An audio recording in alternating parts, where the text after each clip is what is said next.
Thank you, Tom. And I hope my voice helps me. I will definitely try. So I've been thinking about the new world order and what kind of world do we predict for the future? It's always an interesting question in international relations classes. And do we predict a system of distribution of power that it's a unipolarity one, a bipolarity one, a multipolarity? Unipolarity is credited as being stable with obvious benefits, but also responsibilities for whichever country is leading it. The bipolarity one proved more predictable than feared during the Cold War, as any tensions played out in proxy wars far from the two centers of power, Soviet Union and the United States. The multipolarity option tends to scare people off as many different players are vying for power and has been associated with periods of instability before world wars. So how many poles will our world have in the future with the emergence of powers like China and Russia? It looks like there may be a few. The rise of China and other developing economies is creating new economic powers. Is military might bound to follow? Russia certainly shows no interest in letting go of its sphere of influence, with some analysts predicting a new Cold War with the US. Meanwhile, the Western alliance, in which the US predominance has been based on, is being questioned. Would Europe go on as an independent player if the US retreats from transatlantic relations? Would it stay united and strengthen its union, or would it succumb to populism and combating national interests? Maybe the most critical question is, what kind of world does the US envision?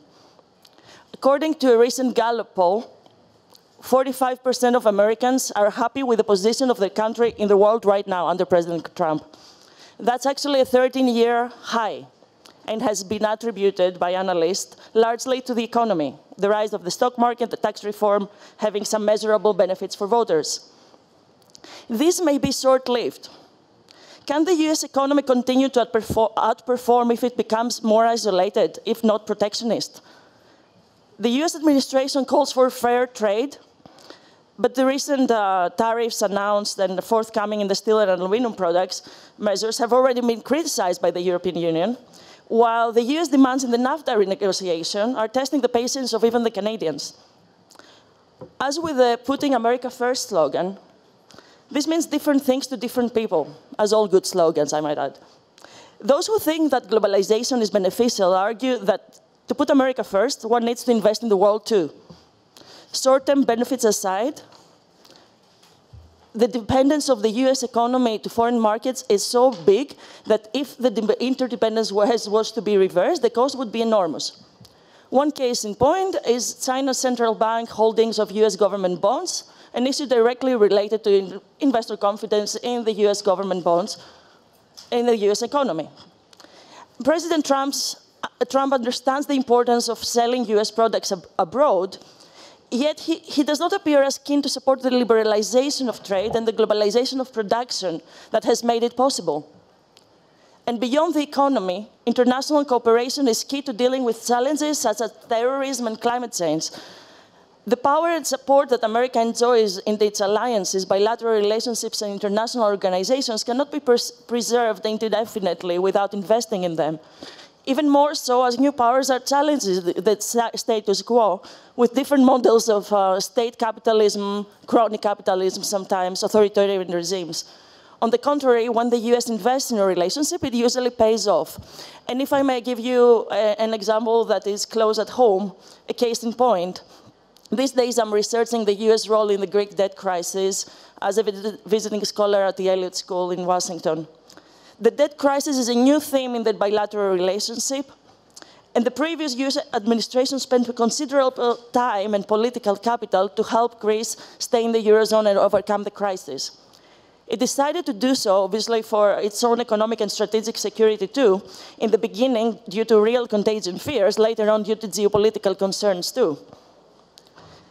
How did they do so? By traditional and financial diplomacy, arguably hundreds of phone calls to European leaders, negotiations about the Greek crisis in international meetings such as the G7, the engagement of the US Treasury and the White House on a day-to-day basis, and of course, via the use of international organizations such as the IMF. And one of the reasons, actually, that the US wanted the IMF in the Greek program to begin with was that otherwise it wouldn't have a seat at the table being a European nation, but as the largest shareholder of the IMF being engaged, the IMF being engaged, it was a US issue as well. It also supported the European project and specifically the need to keep the Eurozone together, taking a clear position against Grexit. So what's my argument here? US involvement helped stabilize Greece to achieve its own geopolitical objectives, and in so doing, it also contributed to a dramatic improvement in US-Greece relations.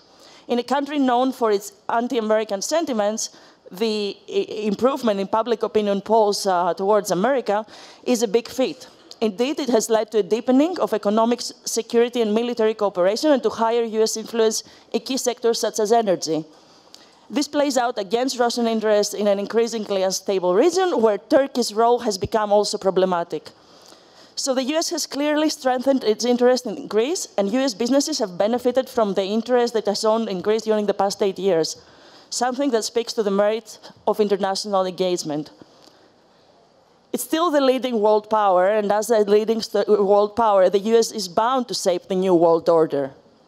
As for what form this might take, whether the Western liberal model will continue to spread, how many poles we might end up with, this will largely depend on the way the US leads, the values and rules it follows, and how much space it gives to its antagonists to shape a new paradigm.